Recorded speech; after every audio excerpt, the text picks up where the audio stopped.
Welcome all the viewers. Dr. Vijay on accounting, lecture number 3. Useful for whoever wants to learn accounting through self-study. PowerPoint slides are used. Thanks for your participation till the end with total attention and involvement. In the last lecture, we have studied how to decide the debit aspect and credit aspect of transactions, applying golden rules, and to do journalizing in the general journal.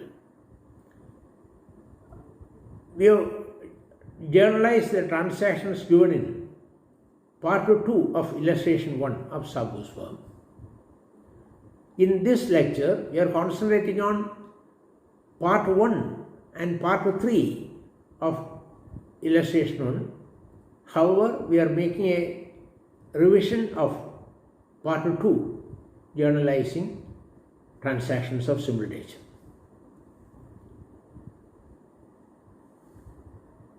Look at slide 1, solving illustration 1 part by part.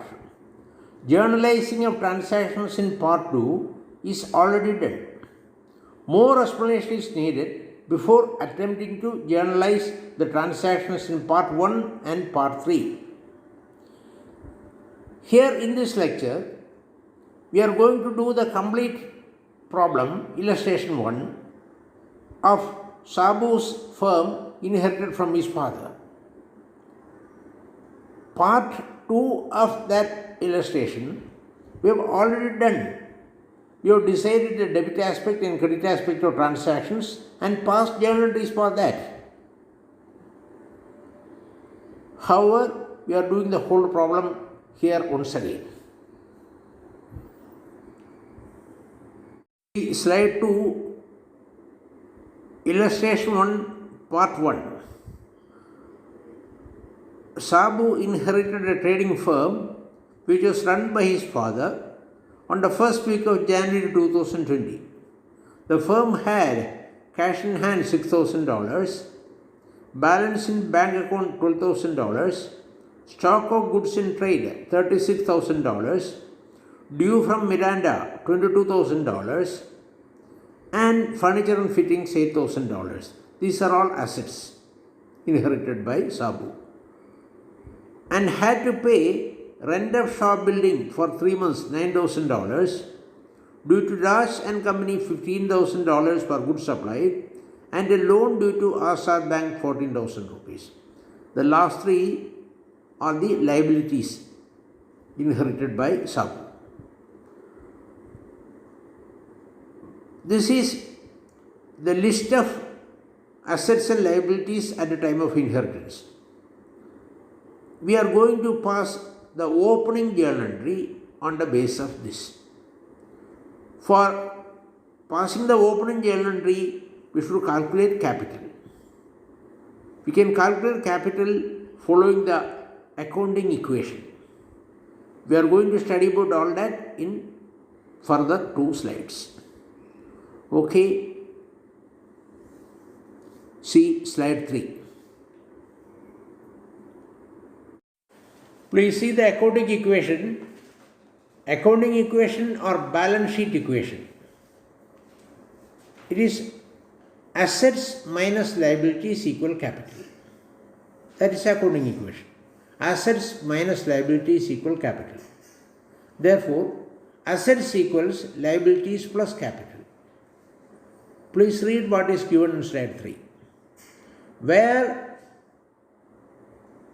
A, the sum of values of different assets of a firm, including debts due from the customers, clients, at the time of closing of an accounting period, and B, the sum of liabilities or debts owing by the firm to its creditors at the same stage are known, then the funds belonging to the owner or owner's claim over the firm or owner's capital at that stage equals A minus B. See, at any point of time, value of all the assets of a firm minus value of all the liabilities, that difference is owner's capital. This is a universal truth. Anyhow, here let us see how we are calculating capital applying this principle. Let us go to slide 4. See slide 4, calculation of opening capital. All the assets are shown on the right hand side. Cash in hand 6,000, cash in bank 12,000, stock in trade 36,000, due from Miranda 20,000, furniture and fittings 8,000, and total, that is A, 84,000. Now liabilities are shown on the left hand side. Rent outstanding 9,000, due to Raj and Company 15,000, loan from Azad Bank 14,000, total of liabilities, that is B, 38,000. Capital is A minus B, that is 84,000 minus 38,000. It is 46,000. This is how capital is calculated. Out of the values of assets and values of liabilities at any point of time in any business firm. See the opening entry. The purpose of opening entry is to bring forward the balance of assets, accounts, liability accounts and capital account from the previous period's books to the book of the current period. Only after showing the values of assets and liabilities at the beginning, the further transactions for this period can be posted in the ledger books. So, posting the opening entry is very important. Unless the opening values are shown, all the accounts will go wrong. Okay, see, let us read it. Cash account debtor $6,000, bank account debtor $12,000, stock and trade debtor $36,000, Miranda debtor $22,000, furniture and fittings debtor $8,000, 2. Rent outstanding account $9,000, Rajan Company $15,000, loan from Azad Bank $40,000, and capital $46,000. So all the asset accounts are given debit and all the liabilities and capital account given credit. Okay. Slide 6 gives part 2 of illustration 1. This part gives the transactions for the first week after the business was inherited and A started doing the business. Transactions from Jan 6 to Jan 11. We have already studied the debit aspect and credit aspect of each of these transactions and past journal entries. Okay, so we are not discussing it at this stage. We are proceeding to the rules of debit and credit once again, and then looking at the journal entries for these transactions. We are making a reminder of the golden rules. In the case of asset or real accounts, where the asset comes in, debit the asset account. Where the asset goes out, credit the asset account. Where cash comes in, debit cash account. Where cash goes out, credit cash account. Where furniture is purchased, debit furniture and fittings account. Where land is sold, credit land and buildings account. Now, for normal accounts, where an expenditure loss is incurred, debit that expenditure loss account. Where an income or gain is earned, credit that income or gain account. Where purchases is done, purchase of goods for sale is done, purchase account is to be debited. Where rent is paid, debit rent account. Where commission is paid, debit commission account. Where sales is done, sales is income, so sales account to be credited. Where commission is received, credit commission received account. Where interest is received, credit interest received account. For personal accounts, if the party is receiver, that is party is receiving something from our firm, debit that party's account. If the party is giver, that is if the party is giving something to our firm, credit the party's account. Okay. Gives journal entries for the transactions in part 2 of illustration 1. We have studied it earlier in lecture 2. Here we are revising it again. Let us decide the debit aspect and credit aspect of transactions and frame journal entry once again. First transaction is purchase of goods on credit from Joji Traders. Joji Traders is giver, personal account giver, so to be credited. For every purchase of goods, purchase account is to be debited, nominal account expenditure. So purchase account debted to Joji Traders. Second transaction is sale of goods on credit to Rollins. So Rollins is receiver, personal account, to be debited. Sales is income, to be credited. So Rollins account debted to sales account. The third transaction of January 7 is sale of goods for cash, but money got through account to account transfer. So money comes to your bank account. Bank is receiver, so give debit. Sales is income, to be credited. So bank account debted to sales account. The transaction on Jan 8 is withdrawal of cash from bank for office cash. So money comes to cash box. Cash account to be debited. Debit what comes in. Money is given by our bank account. So bank is giver. Credit bank account. So cash account debted to bank account. Now next is January 9, wages paid for unloading goods. It is paid in cash.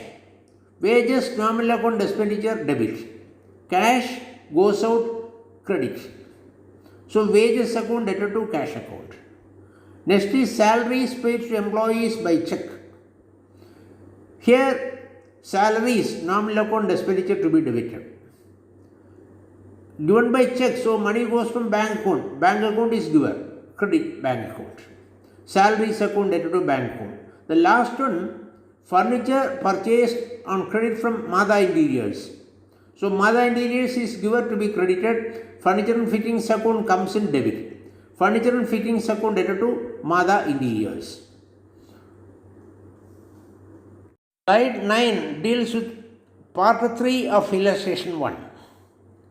The transactions of Sabu from Jan 12 onwards.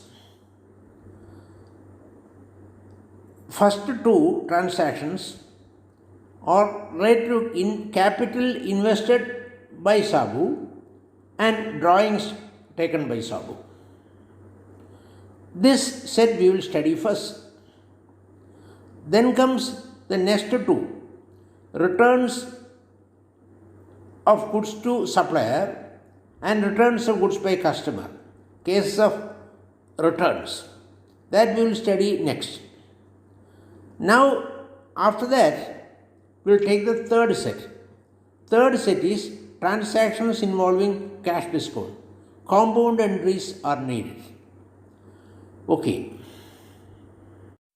For studying about the first set of transactions, we should know the third basic principle of accounting, separate entity concept. Please go through the slide. While maintaining accounts of the firm is looked upon as an entity different from its owner. The accountant considers the firm as an entity different from the owner. While the owner is bringing in capital, investing additional capital, the owner is deemed as giver, and the amount brought in is credited in capital account. Capital account is an account representing the owner. As the owner is giver, capital account is given credit. Where the owner is withdrawing cash or any other thing from the firm, he is deemed as receiver. Owner is considered as a separate person and he is deemed as receiver. And drawings account is given debit. So, capital account and drawings account are two personal accounts representing the owner. The first one for showing the capital invested by the owner, and second one showing the details of drawings, anything withdrawn by the owner from the firm. In the books of a partnership firm, there will be separate drawings account and capital account for each partner. Means there will be as many capital accounts and drawings account as the number of partners. See the first set of transactions. The first one, goods taken by Sabu for domestic use. Goods taken by from the firm for domestic use by the proprietor. The journal entry given is drawings account debtor to purchase account, $500. See, for any drawings taken by the proprietor from the firm in whatever form, cash or goods or any other asset, drawings account should be debited because owner is the receiver. Now, here purchase account is credited because whatever is taken is goods. Goods means things purchased for the purpose of sale. When goods are purchased for sale, it is debited in purchase account. So, if any part of that goods is used for any purpose other than sale, purchase account should be given credit. So, entry drawings account debtor to purchase account. Now, taking the second transaction, owner has introduced $20,000 in cash as capital, brings in additional capital. So, cash comes to the firm, cash account debited. Owner is the giver. So, as we have seen earlier, capital account is to be credited. Wherever owner introduces capital, capital account should be credited. So, cash account debtor to capital account, 20,000 rupees. The third one is drawings taken by the owner from bank for his personal use. So, money does not go to cash box. Owner takes it for personal use. As it is drawings account is to be debited. As bank is the giver, bank account should be credited. So, entry drawings account debtor to bank account. Okay. We are studying about the second set of transactions. There is purchase returns and sales returns transactions. Please go through the slide. Among the traders, there is a practice of returning goods purchased whichever is defective or different from what is ordered or supplied in excess or for other reasons. For whatever returns are made by the firm to its suppliers, it sends debit note claiming proportionate reduction in the amount payable. For the returns done by the firm to its suppliers, that is purchase returns, it will debit the supplier's account and credit the returns outwards account or purchase returns account. Returns outwards account, another name is purchase returns account. Now, for whatever returns the firm gets from its customers, the firm sends credit note acknowledging the returns and admitting the proportion reduction in the amount receivable. For the returns to the firm from customers, that is sales returns, it has to debit returns inwards account and credit the customer's account. Okay, now see, a firm is making returns to the supplier. Then supplier is receiver. So personal account receiver, supplier's account to be debited. Purchases returns account or another name, returns outwards account, that is to be credited. Another simple logic we can apply. Where we are purchasing goods, purchase account is debited. So where purchase returns is done, purchase returns account should be credited. Now coming to sales returns. Your customer is returning goods to you. So the customer is the giver. So customer's account should be credited. The sales returns account or returns inwards account is to be debited. For debiting returns inwards account or sales returns account, there is another logic. Where we are selling goods, sales account is credited. So, for sales returns account should be debited. See the returns transactions. On 12th Jan, the firm has returned goods of the value of $700 to Joji Traders.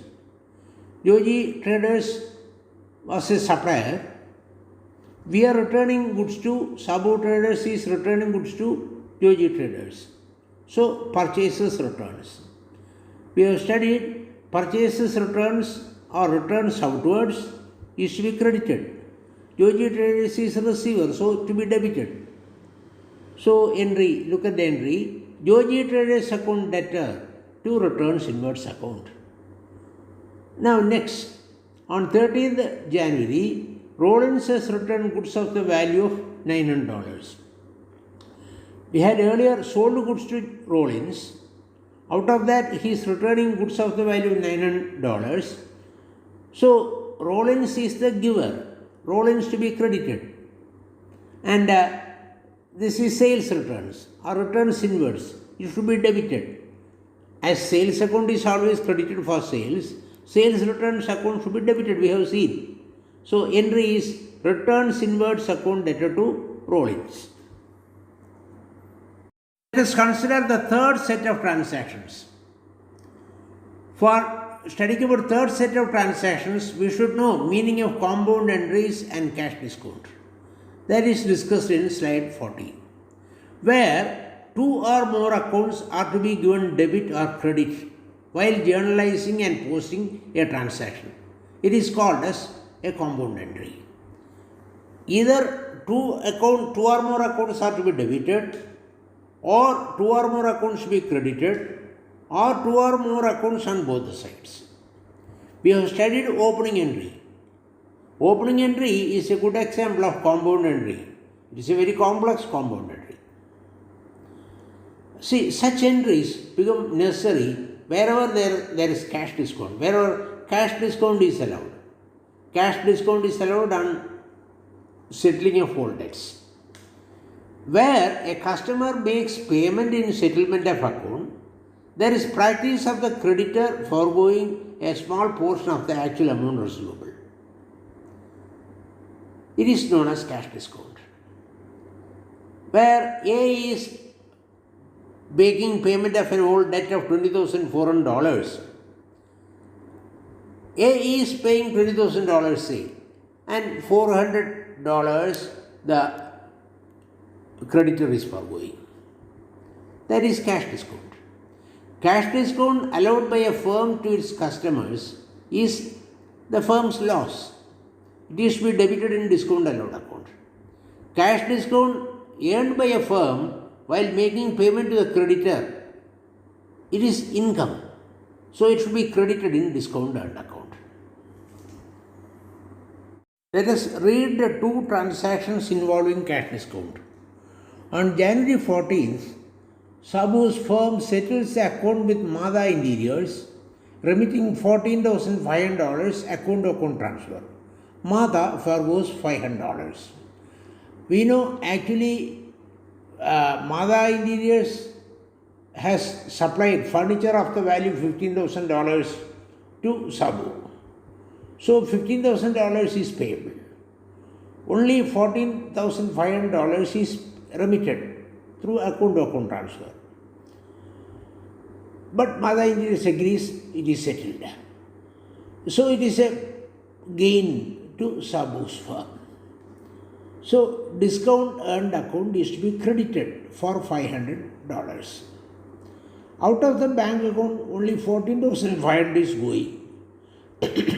So bank account is to be credited for $14,500 because bank is giver. Mada Interiors should be debited with $15,000 because the account for $15,000 is getting settled.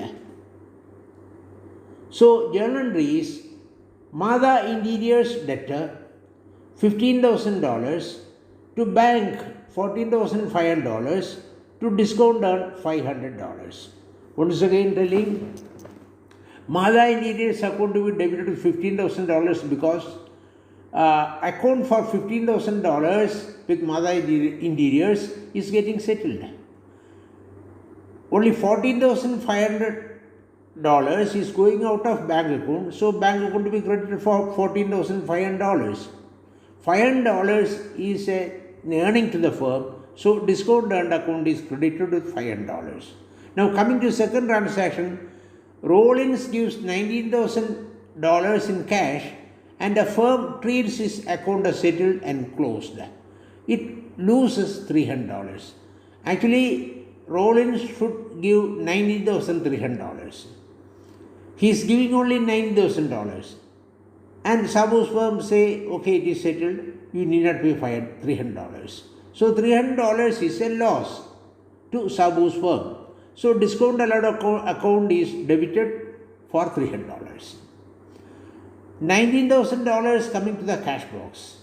So $19,000 is debited in cash account.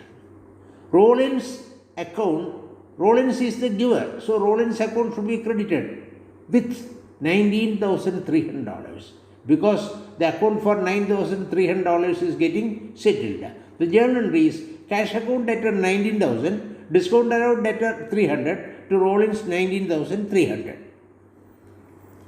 Thanks for your participation till the end. Please subscribe and click the bell button. Please like and share to all your groups. Welcome your comments.